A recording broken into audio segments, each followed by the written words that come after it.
Hello everyone. Today we are going to discuss implementation of stack. So what is stack? It is an order or linear data structure. Insertion and removal or deletion of an element takes place from the segment. It is last in first out data structure. Here few of the real life examples are given to you, which you can see in your day-to-day life. Here first one is a stack of chairs, then you can see stack of chapatis, stack of books, everything. So in case of if you want to add new chair to this stack of chairs, that particular chair will be added after the last chair. Okay. If you want to add new book to this stack of book, that particular book will be added or that particular book will be put on the last book. Okay. Now the formal definition of stack. A stack is a linear list in which insertions, which is called as push, and removals, which is called pop, take place at the same end, and that particular end is called as top. The other end of the list is called as bottom.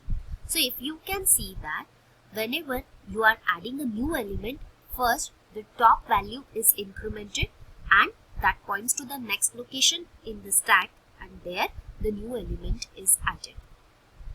Now these are the few common operations of stack. First one is a push, which is nothing but adding a new element to the stack if stack is not full or there is a space in stack. Then the pop, it removes the lastly added element from the stack. Whichever is the last element, that particular element will be added using a pop operation. Sec, this particular operation returns the top element of the stack. Whichever is the last element which is present in the stack, that particular element is written as a part of sec operation. Is full and is empty, these two operations help us to check whether stack is full or not, and stack is full or empty. Okay, the first three operations are the basic operations, while the last two operations are there to so that you can perform the basic operation successfully. Now what are the different applications of stack? The first application is to match left and right parentheses in an expression.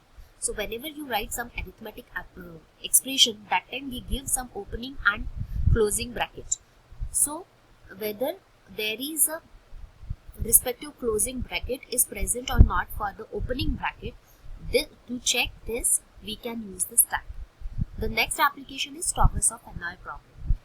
Here each tower is represented as stack. Then the third application is rearranging the bogies or the cars in a train into the desired order. Why it is in the desired order? Suppose if a train is traveling from one source to other destination, and if there are multiple intermediate destinations are there in between these two places, okay, so whichever is the first intermediate destination, so for that particular destination, whichever bogie is present, that bogie should be added at the last. Second intermediate, that should be added second last. So like that. So the arrangement of a bogies in a particular train can be decided using a stack. Designing of a computer-aided circuits where stack is used to determine whether switchbox can be feasibly routed or not. Now we will move to the implementation of stack. Implementation of a stack can be done using two ways. One is a linked list and other one is an array.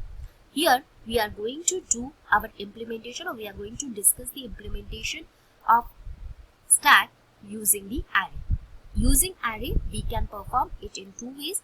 One is a static and other one is a dynamic. We are going to discuss both the implementations. Now, during the implementation part, we need to define few functions apart from the main functions. And those functions are push, pop, sec, display, is full, is empty. So, apart from main function, there will be total 6 functions which we need to be defined. And among those 6 functions, push, pop, sec and display, these 4 functions will be called from your main function. You can either call them using a menu driven program. Okay, we will discuss it in the expected output part. Now first we will discuss about the pseudocode using a static array. Fine, now what is a pseudocode? Pseudocode is not your exact code, though it looks like your programming language code, whether you write it in the Python or you write it in C or Java. Pseudo means a fake or the dummy code, but this code is you can easily convert this particular pseudocode in any of the programming language. Okay. Now the first we need to declare two global variables. The first one is a stack array and other one is a top. Okay. Now if you can see, whenever we are declaring the array, that time here we are specifying the size as 5. Here we are declaring the size as 5. And the other variable is nothing but the top variable, which has been initialized to the -1. Why we have initialized it to the -1, we will discuss into the push operation. Now there are two operations, is empty, is full. If your top value is -1, then it will return 1, that means stack is empty, true. And if is full, if your top is equal to 5, 5 is nothing but the maximum size, maximum array size. Here we have declared it as a fixed, we have declared it as a static. Okay. Now you always need to keep it in mind that in your C programming, array indexing starts from 0 and it ends at array size -1. Okay. So your first element will be present at 0th location and your last element will be present at the 4th location. Here a small GIF is given to just understand what is the difference or how the array and the stack are related. Now we will discuss the 4 basic operations. First is the push operation. In case of a first push operation, first we will check whether your stack is full or not. If it is full, then it will just display the message that stack is full. Else we will accept a new value. Then here you can see first the top value is incremented. So suppose if we are entering the first value, if we are inserting the first value in our stack, then this particular top will become 0 and your first value will be added at the 0th position because we have initialized top as -1. Okay. The next operation is a pop operation.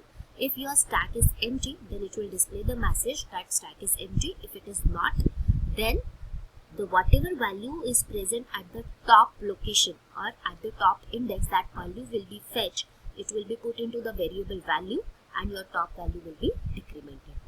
Display function, it will display whatever elements are present in your stack. After that, the seek function will display the value of a top and the value which is present at the top location. Now this is what is the expected output. Here we have considered the stack size as 3. First we are performing the operation as a pop operation, then it is saying stack is empty, no element can be popped. Okay. Again, now we will try to push the element. We have pushed the element 10, 20. Okay. Now if you can see, get the top element, then it is showing as the value of a top. Current value of a top is 1 and at that particular index the value present is nothing but 20. Okay. So like that you can now, whenever we are doing the push, pop, get and display operations, so this is nothing but this is called as a menu driven program. Whatever the option has been entered by the user, according to that option your main function is calling the respective functions, that is push, pop, seek or display. Right. Now this menu driven program you can implement using a switch case statements in C. Okay. So similarly, if you write the option of, if you user type the option as a 4, then it will display all the elements which are present on the stack. So in that way this program moves on and such kind of output is expected from you. The next pseudocode is nothing but using a dynamic array. Now what is the difference between the static array and the dynamic array? The static array, whenever you declare the array, there you specify the size and accordingly the memory will be allocated during a compile time.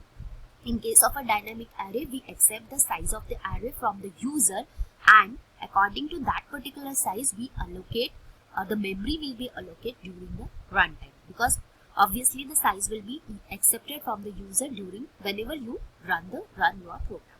So here if you can see, there are 3 global variables. Now one more thing is why we are declaring the global variables, because all these variables will be referred, will be used in all functions whichever we have written in our entire program. So instead of passing all those variables in individual functions, we have declared all those variables as global variables. Right? So here you can see we have declared a pointer, integer type of a pointer, top, which is again initialized to -1, then the stack size. In main function we have accepted the size of a stack from the user and according to that we have dynamically allocated memory.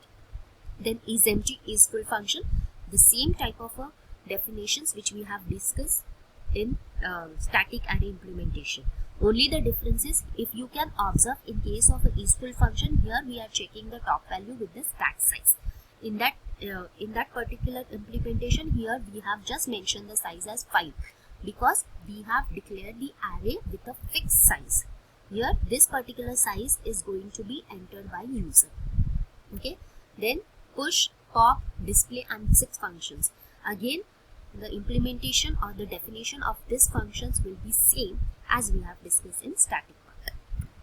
Expected output, again the expected output will be same. Only the thing is, the first statement, if you observe, enter the stack size. Here we are accepting the stack size from user, and this particular stack size will be referred in rest of the program. Now these are the few test cases which we need to be executed apart from our basic operation. You need to push the element when stack is full. You need to try to pop an element when the stack is full, and you should get the such kind of error messages, or this is what is the expected output. Thank you.